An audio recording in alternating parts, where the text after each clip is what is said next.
Just when we thought the Star Wars universe couldn't be more mishandled, along comes the Acolyte to prove us all wrong. If you thought The Rise of Skywalker was the franchise's low point, think again. This latest series is here to remind us that, yes, things can always get worse when it involves Disney. How did everything get so screwed up? Let's start with the obvious. Since The Rise of Skywalker hit theaters in 2019, Star Wars has been exiled to Disney+, drowning in a sea of mediocre series. The Mandalorian was a beacon of hope, a bright spot in an otherwise dreary landscape. But as more shows rolled out, the cracks began to show. It's like Disney thought they could just churn out content and we'd lap it up without question. Spoiler alert, we didn't. We've had our fair share of divisive releases. Obi-Wan Kenobi had by far the most potential and was supposed to be a slam dunk. Ewan McGregor back as Obi-Wan, Hayden Christensen reprising Anakin Skywalker. It should have been an easy win for Disney. Instead, we got a series plagued by weak storylines and inconsistent characterizations. They basically had all the main ingredients but didn't know how to cook. Then there was Ahsoka. The first half of episode 5 with Anakin was amazing, but the rest of the show dripped with potential but ultimately bored us to tears. The pacing was so slow, it felt like watching paint dry in real time. If you enjoy scrolling through your phone while watching TV, Ahsoka was your show.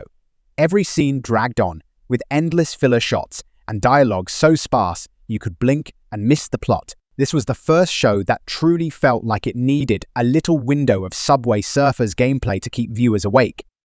But let's get to the most divisive Star Wars project ever to release on Disney+.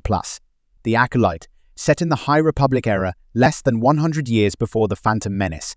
This series was supposed to be fresh and exciting. Instead, it was a dumpster fire, following a former Padawan, Osha and her old Jedi Master Sol, as they investigate a filler Scooby-Doo plot for the entire series.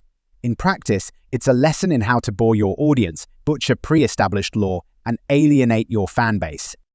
To no surprise, the critics might have been kind, but the fans have spoken. A miserable 14% audience score on Rotten Tomatoes.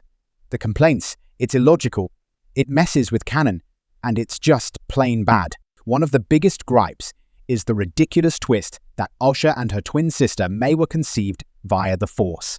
Excuse me, Disney, but that's what made Anakin Skywalker special. You can't just hand out Force conceptions like they're party favors and expect the fans not to criticize it. And the viewership. Absolutely dismal. According to Nielsen ratings, The Acolyte drew 75% fewer viewers than The Mandalorian. The first 2 episodes combined racked up 488 million minutes watched. Sounds like a lot until you compare it to Ahsoka's 829 million for its 2-episode premiere. And let's not even talk about The Mandalorian's 1-episode premiere pulling in 823 million minutes. The Acolyte's numbers are only a quarter of that. Ouch. So, what does the future hold for The Acolyte? Even before it premiered, rumors swirled that Lucasfilm had decided it was a one-off.